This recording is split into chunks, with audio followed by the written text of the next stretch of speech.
Tally Prime. If you've ever been near a business, you've probably heard that name. And for many, it brings up feelings of, well, complexity.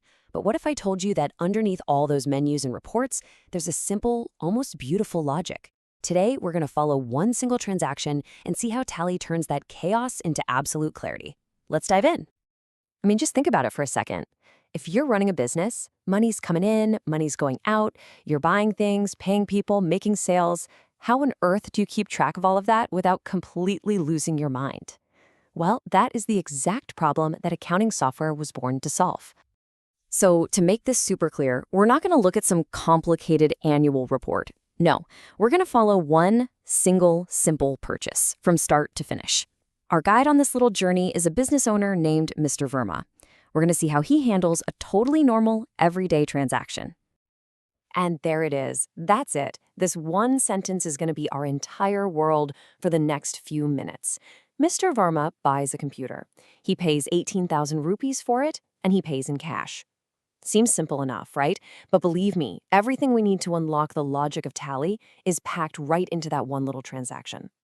Okay, first thing we got to wrap our heads around is this idea of an account. You can just think of it as a specific bucket for tracking value. So in our example, we're not just dealing with money. We're actually dealing with two different buckets or accounts, one for the computer and another one for the cash. And right here, this is the first big aha moment. Every single transaction is a two-way street. It's a give and a take. The business gained something, a computer, so the value in that account goes up. But it also gave up something, cash, so the value in that account goes down. This balance is the absolute heart of all accounting. So how does a program like Tally know how to handle this give and take? Is it just magic? Guesswork? Nope. It is pure logic. It follows a timeless, unbreakable set of instructions known as the golden rules of accounting. Now, before we get to the rules themselves, we just need to know that all those accounts we talked about get sorted into three main types. You've got personal accounts for, people and companies. You have nominal accounts for things like income and expenses. And then you have real accounts, which are for tangible things, assets like our cash and our computer. And here they are, the golden rules. This simple little table is the entire engine that drives all of accounting. Let's just focus on the one for real accounts, since that's what we're dealing with. And the rule is so simple. Debit what comes in and credit what goes out. And don't get hung up on the words debit and credit. They're just labels for movement. Think of them as left and right. All right, let's apply this to Mr. Verma's purchase. The computer is a physical thing, an asset, so it's a real account. Did it come into the business or go out? It came in. And what does the rule say? Debit what comes in. Simple as that. So Tally knows to debit the computer account by 18,000 rupees. So what about the other half of the deal? Well, cash is also a real account. But to pay for the computer, it had to go out of the business. The rule says credit what goes out. So Tally credits the cash account. The debit and the credit match perfectly. The books are balanced. The logic holds. Okay, so having the rules is great, but in a real business with hundreds, maybe thousands of transactions, just applying rules would get messy super fast. You need more than rules. You need a really good filing system. And that brings us to ledgers and groups. The first layer of our filing system is the ledger. And honestly, the best way to think of a ledger is just as a dedicated folder for one specific account. So we'll have one folder, or ledger, called computers. And inside it, we'll track every single thing that happens with computers. And we'll have another one for cash. So if the ledgers are our folders, what are the groups? Well, they're the filing cabinets we put the folders into. A group is just a way to categorize similar types of ledgers together. It builds this clean, logical structure that keeps everything neat and tidy. So the process inside Tally becomes incredibly logical and straightforward. For any transaction, you first identify the accounts involved. We found computer and cash. Then you make sure each account has its own ledger, its own folder. And finally, you just place that ledger into the correct group, the right filing cabinet.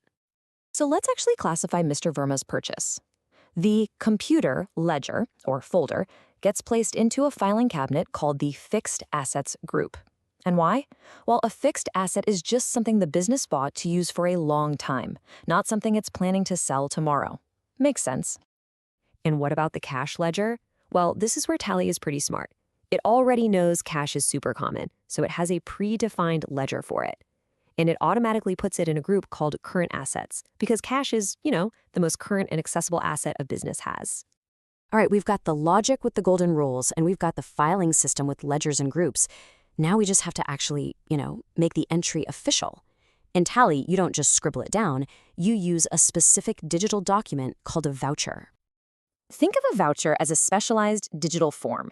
There's a different one for different jobs. You've got vouchers for sales, for purchases, for when you receive money, and for when you pay money. This makes sure every single entry is recorded in a consistent, standardized way. No room for error. So, bringing it back to our guy, Mr. Verma, it's actually really simple. He paid cash out of his business. So this entire transaction, the debit to computer, the credit to cash, gets recorded on one specific form, a payment voucher.